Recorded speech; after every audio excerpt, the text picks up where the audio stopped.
Hoy veremos el reflujo gastroesofágico, gastritis aguda y crónica y síndrome ulceroso. Estas patologías veremos su epidemiología, fisiopatología, signos y síntomas, diagnósticos, tratamientos y una reflexión sobre su importancia para el conocimiento de la enfermería. Epidemiología mundial y nacional. El reflujo gastroesofágico o RGE es una enfermedad mundial y la evidencia sugiere que su prevalencia está aumentando. Solo en Asia la estimación es menor al 10%. La mayoría de los estudios epidemiológicos sobre la afección se basan en los síntomas, lo cual es un dato poco claro o poco fidedigno. La gastritis aguda y crónica es una entidad de elevada morbilidad a nivel mundial. En los países en desarrollo, casi un 60% de la población antes de los 50 años ha presentado cuadros de gastritis aguda y en países industrializados se alcanzan cifras hasta un 95%. El síndrome ulceroso. A nivel global, la incidencia y mortalidad por síndrome ulceroso se encuentra en declive. La aportación en la población general de Helicobacter pylori ha sido estimada en un 73% en Chile. Se ha estimado que un 15 a un 20% de la población infectada presenta úlcera peptídica y menos de un 1% desarrollará cáncer gástrico. Como ya mencionamos, la mayoría de los estudios epidemiológicos sobre las afecciones se basan en los síntomas, lo cual hace más difícil llevar una contabilidad clara de cada caso, ya que pueden ser muy similares, sobre todo cuando se trata de patologías gastrointestinales. Es por esto que hay tan pocos datos confiables a los que acudir cuando se habla de epidemiología tanto nacional como mundial. Fisiopatologías. Sabemos que el estómago conserva la integridad de su mucosa frente a la agresión del ácido clorhídrico y la pepsina por diferentes mecanismos fisiológicos que intervienen en su defensa y la de la barrera mucosa gástrica.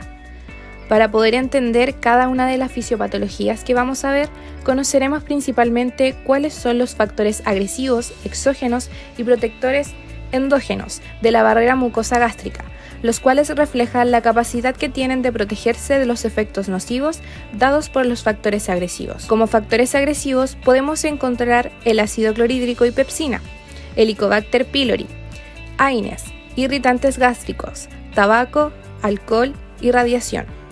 Como factores protectores podemos encontrar el moco gástrico. Este protege a las células epiteliales del ácido clorhídrico y la pepsina. La secreción de bicarbonato da lugar a una disminución de la acidez bajo la capa de moco, proporcionando una protección adicional a las células epiteliales. Las capas de células epiteliales. Las prostaglandinas. Estas defienden la mucosa inhibiendo directamente la secreción ácida a nivel de las células parietales, aumentando la producción de bicarbonato y moco y mejorando el flujo sanguíneo de la mucosa. Y el flujo sanguíneo como recientemente lo hemos nombrado. Reflujo gastroesofágico. Primeramente sabremos que como principal barrera antirreflujo encontramos el esfínter esofágico inferior, llamado cardias. Este es la parte final del esófago unido al estómago y está encargado de mantener la presión esofágica a ese nivel. Así impide que el contenido gástrico retorne hacia el esófago. Después de una comida, el cardias sigue estando generalmente cerrado. En el reflujo gastroesofágico ocurre lo contrario. El esfínter se relaja y no cierra correctamente, dejando que el contenido del estómago, como partículas de ácido y o de alimento, refluyan hacia el esófago. La distensión gástrica aumenta el número de relajaciones transitorias del cardias, siendo la causa principal de los episodios del reflujo. La frecuencia de estos episodios incrementan cuando aumentan también las relajaciones, y a su vez el tiempo de contacto del ácido con la mucosa esofágica. Un reflujo recurrente tiende a dañar la mucosa, ocasionando así la inflamación. La inflamación es el resultado del desequilibrio entre los factores protectores y agresivos de la mucosa gástrica, nombrados anteriormente. Gastritis aguda y crónica. Se entiende como cualquier inflamación de la mucosa gástrica, la cual puede ser aguda si es puntual o crónica si se mantiene durante el tiempo. La infección por Helicobacter pylori es una de las principales causas de la enfermedad, pudiendo irritar el estómago provocando esta inflamación. La gastritis aguda se da por la incapacidad de la barrera mucosa del estómago para protegerse a sí misma, debido a una disminución de la capa de moco gástrico protector, dejando la mucosa gástrica al descubierto. De esta forma, el ácido clorhídrico y la pepsina dañan la mucosa provocando el proceso inflamatorio. La hipersecreción de ácido, los factores protectores alterados tales como la secreción de moco disminuida, la renovación epitelial, los mediadores tisulares como las prostaglandinas, el pH intramucoso reducido y las deficiencias de energía intramucosa se determinan como factores en el desarrollo de la gastritis. Después de un tiempo, si la condición continúa, podría pasar a gastritis crónica. Por gastritis crónica se entiende que es una inflamación de la mucosa gástrica de larga duración. Esta puede estar asociada a la infección por Helicobacter. Su evolución es progresiva, por lo cual algunas lesiones inflamatorias superficiales de la mucosa gástrica pueden terminar en atrofia. En la enfermedad crónica, a diferencia de la aguda, las anormalidades endoscópicas pueden no ser visiblemente aparentes. La capacidad para secretar ácido gástrico se reduce de forma progresiva y las cifras séricas de gastrina están elevadas. La gastritis predispone a padecer un síndrome ulceroso. Síndrome ulceroso.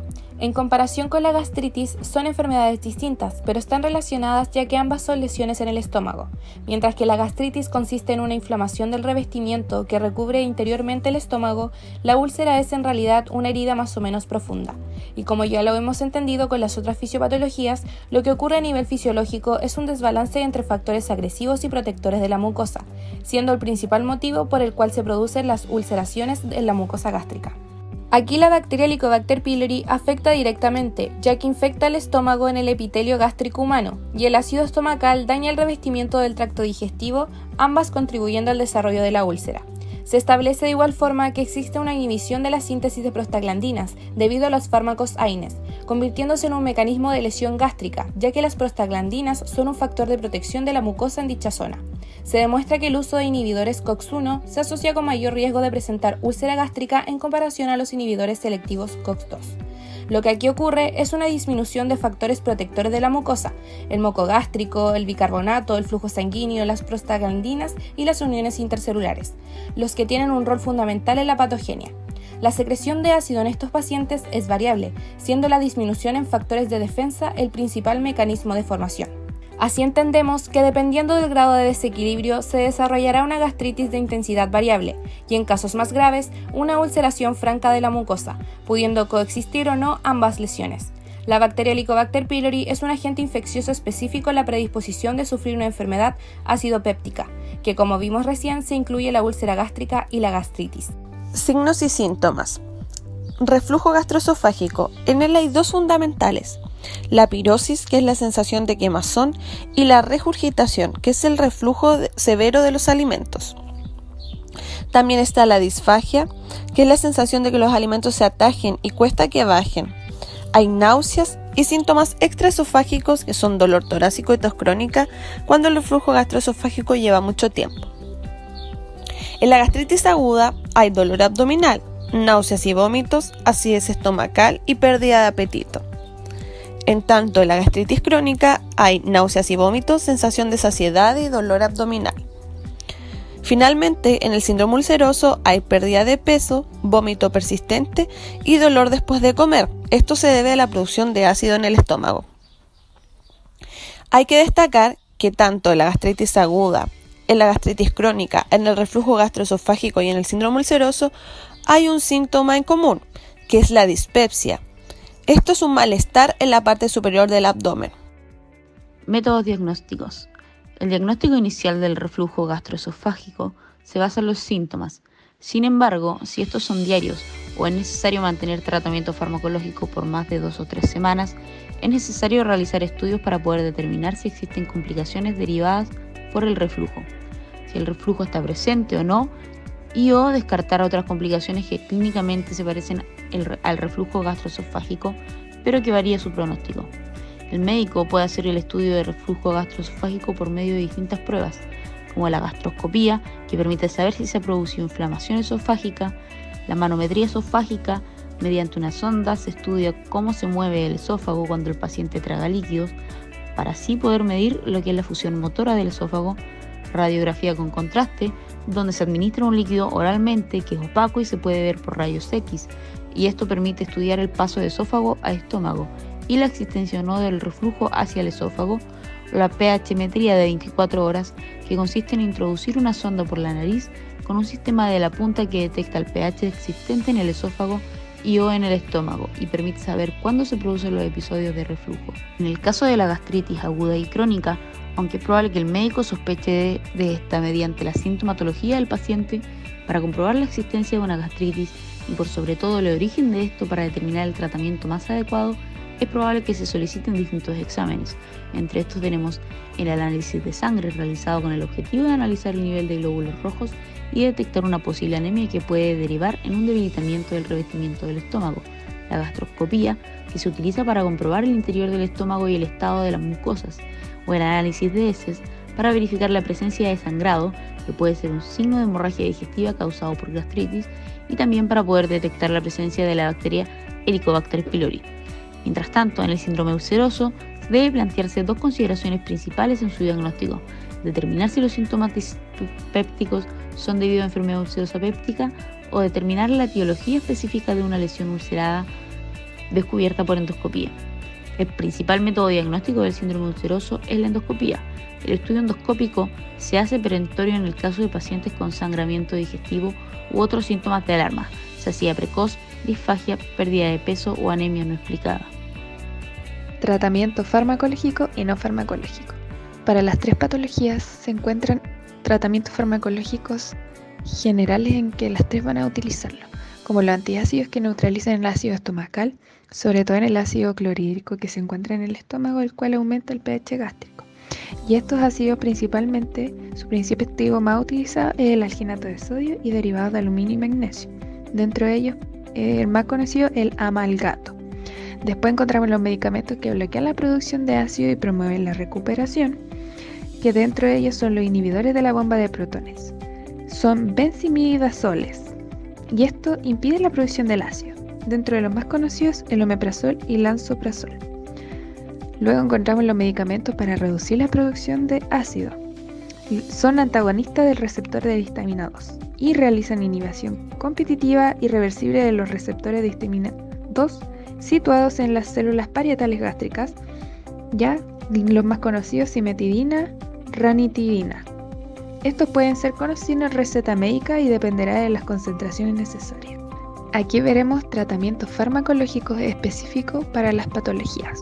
Veamos. Medicamentos protectores de la mucosa. Estos se van a utilizar en el síndrome ulceroso y en la enfermedad de reflujo gastroesofágico. Van a producir un gel viscoso que se adhiera a las proteínas de las úlceras o por otro lado en la mucosa gástrica. Lo más conocido es el sucralfato o análogos de las prostaglandinas misoprostol. Los antibióticos para combatir la Helicobacter pylori se van a utilizar en el síndrome ulceroso y en la gastritis. Estos van a detener el crecimiento de la bacteria. Dentro de los más conocidos, la amoxicilina y la claritromicina. Y estos pueden ser los dos combinados con lansoprazol. Y los otros fármacos procinéticos, que van a ser utilizados en la enfermedad de reflujo gastroesofágico y van a actuar estimulando la motilidad esofagogástrica y acelerar el vaciamiento gástrico.